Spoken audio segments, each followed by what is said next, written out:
Direto de Brasília, com Álvaro Pereira.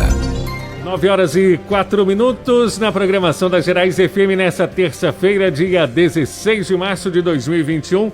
Estamos entrando no ar com mais um Direto de Brasília. Clarice Bernardes, tudo bem? Tudo ótimo. Bom dia, Pedro Cunha. Bom dia a todos os ouvintes da Rádio Gerais FM. Álvaro Pereira, direto de Brasília. Seja bem-vindo. Bom dia.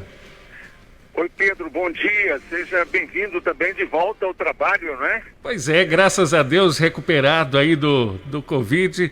Estamos de volta aí com muito prazer. Que boa notícia. Seja bem-vindo. Obrigado. Bom dia, Clarice. Bom dia, ouvintes da Gerais FM.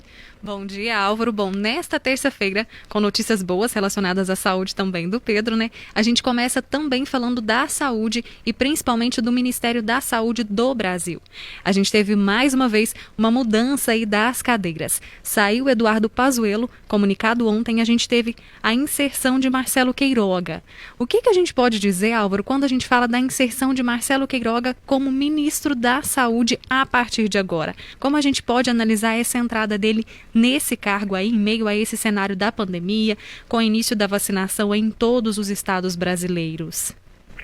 Bem, Clarice, no pior momento da pandemia, né, o presidente Jair Bolsonaro anunciou essa mudança no Ministério da Saúde.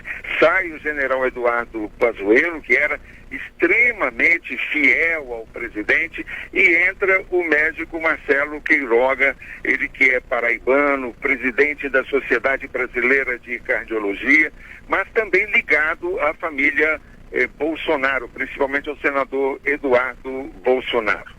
Por que ocorre essa mudança?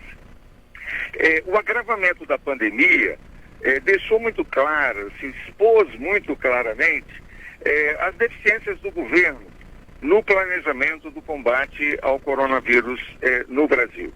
E o ministro Eduardo Pazuello meio que passou a simbolizar, não é, esse momento difícil, não é, em que não existem vacinas para uma imunização em massa da população, como deveria já estar ocorrendo. Não existe uma campanha também nacional, eu digo até uma campanha de comunicação, no sentido de esclarecer a população sobre os cuidados que deve ter efetivamente no dia a dia para prevenir a doença. Enfim, falta uma atitude do governo mais ostensiva e mais agressiva de combate ao coronavírus no Brasil. Falta também um maior entrosamento com os governadores, com os estados, com as secretarias estaduais de saúde. Enfim, falta uma estratégia nacional de combate à doença. De alguma forma, o ministro Pazuello passou a simbolizar essa dificuldade do governo em lidar com o coronavírus no Brasil. A mudança ocorre também, Clarice, e talvez até principalmente, por causa das pressões que o presidente Jair Bolsonaro passou a sofrer por parte da base de apoio dele no Congresso Nacional, chamado Centrão, que é simbolizado hoje pelo presidente da Câmara dos Deputados, Arthur Lira. O Centrão, que apoia o governo Bolsonaro, começou a se incomodar também com as cobranças, né, ao governo, em relação à maior eficiência, à maior competência nesse trabalho de enfrentamento da doença. Então, eu diria que muito mais até em função dessa pressão política que partiu do Congresso, o presidente Jair Bolsonaro decidiu substituir o seu ministro da Saúde. O que muda? Eu acho que o presidente Bolsonaro não vai se isentar completamente da administração do Ministério da Saúde, ele que tem interferido muito nessa política. E para você ter uma ideia, o Marcelo Queiroga já é o 4º ministro da Saúde, né, do governo Bolsonaro. Os anteriores saíram porque tinham autonomia demais, eram autoridades nessa área de saúde e não admitiam muita interferência do presidente numa questão que é mais científica, não é? Que é mais de especialistas mesmo. Entrou o Eduardo Pazuello como aquele que atende a todas as orientações do presidente, sem qualquer autonomia, e agora vem um médico, amigo da família, mas com uma visão um pouco mais ampla e mais aberta do que o ministro Eduardo Pazuello. Imagina-se com uma visão mais de acordo com o que se está cobrando do governo hoje no Congresso nacional.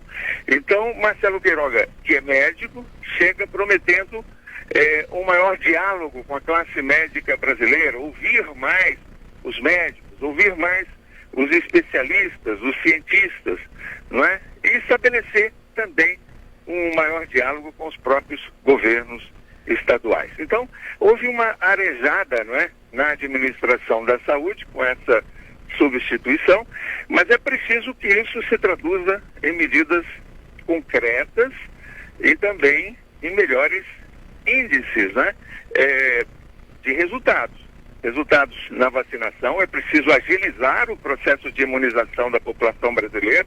A gente tem que perseguir uma vacinação em massa, né? Nós vacinamos até agora algo em torno de 5% da população, um pouco mais de 10 milhões de brasileiros com a primeira dose. Os Estados Unidos já vacinaram 100 milhões de americanos.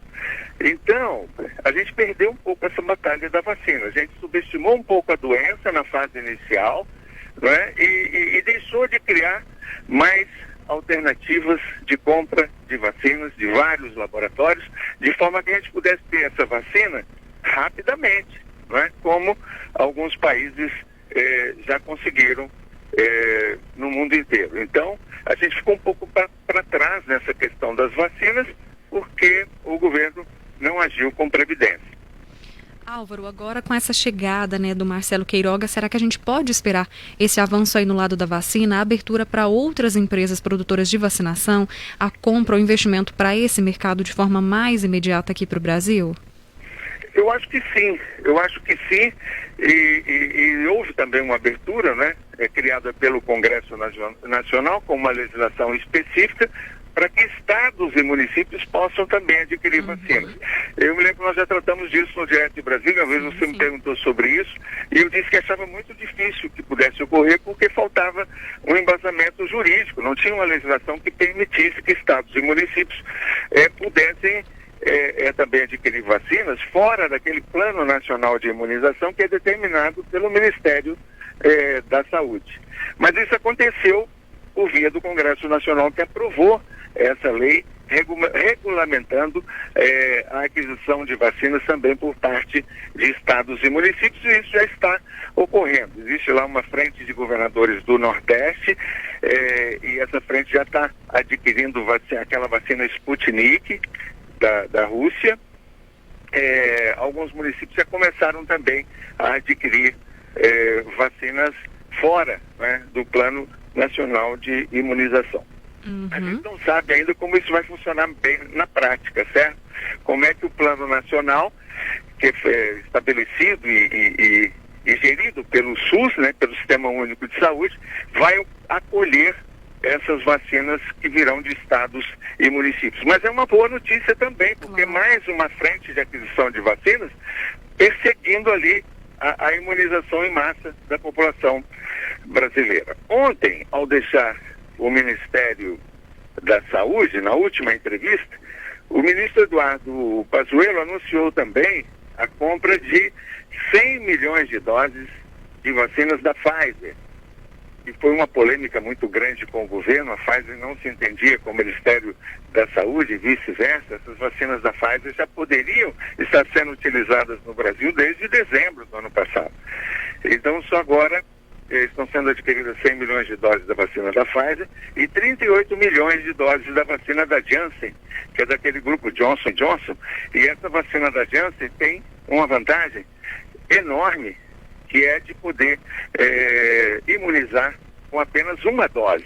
Então veja que eficiência dessa vacina. Com uma dose, você já imuniza aquela pessoa. Então, o ministro Pazuello disse que foram adquiridas já 562 milhões de doses de imunizantes contratadas com entrega para esse ano de 2021. Então, já temos vacinas contratadas para imunizar a população brasileira completa até o final deste ano. O problema é chegar ao final deste ano, né, com a pandemia aparentemente fora de controle. Então, o número de vítimas está se tornando crescente a cada dia, E isso preocupa enormemente. O que faltou foi agilidade, rapidez, não é, na oferta de vacinas à população brasileira. Com certeza. Álvaro, e falando sobre esse cenário preocupante, a gente teve ontem o governador de Minas Gerais, Romeu Zema, anunciando medidas mais restritivas para todo o nosso estado de Minas Gerais, que valerão a partir de amanhã, dia 17. Dentre essas medidas, está a inclusão de todo o estado de Minas Gerais na onda roxa. A gente sabe que essa onda roxa é bem mais restritiva, tem novas medidas, de fechamento do comércio, de toque de recolher. Fala para a gente um pouquinho melhor sobre a inclusão de todo o estado nessa medida e um pouquinho dos impactos disso na saúde e também no comércio, que com certeza vai impactar bastante com essas novas medidas anunciadas pelo governador.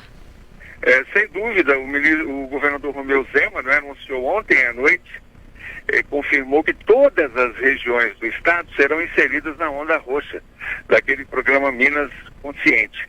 Isso a partir de amanhã, quarta-feira. Então, a princípio, essa medida será válida por 15 dias, mas ela pode ser prorrogada se necessário. Agora, Minas vive atualmente, segundo o governador, o momento mais grave da pandemia, como o Brasil todo, com hospitais no limite.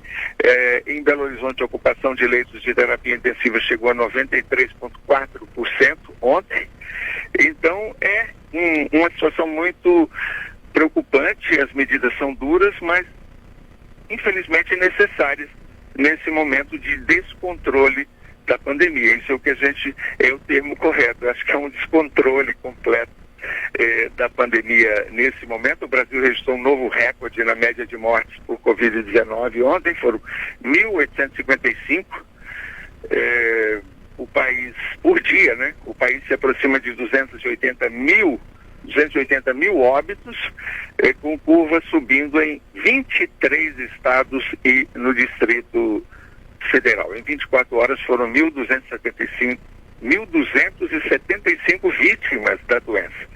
Casos confirmados no Brasil já são mais de 11 milhões e já tiveram ou tem o novo coronavírus. Então, é uma situação realmente dramática que exige medidas restritivas também muito rigorosas. Não temos como fugir disso. É ruim, para a economia, é ruim para o comércio, para a indústria, mas é preciso administrar, essa crise enorme que a gente está vivendo, funcionando dentro dessas limitações aí dos setores considerados essenciais.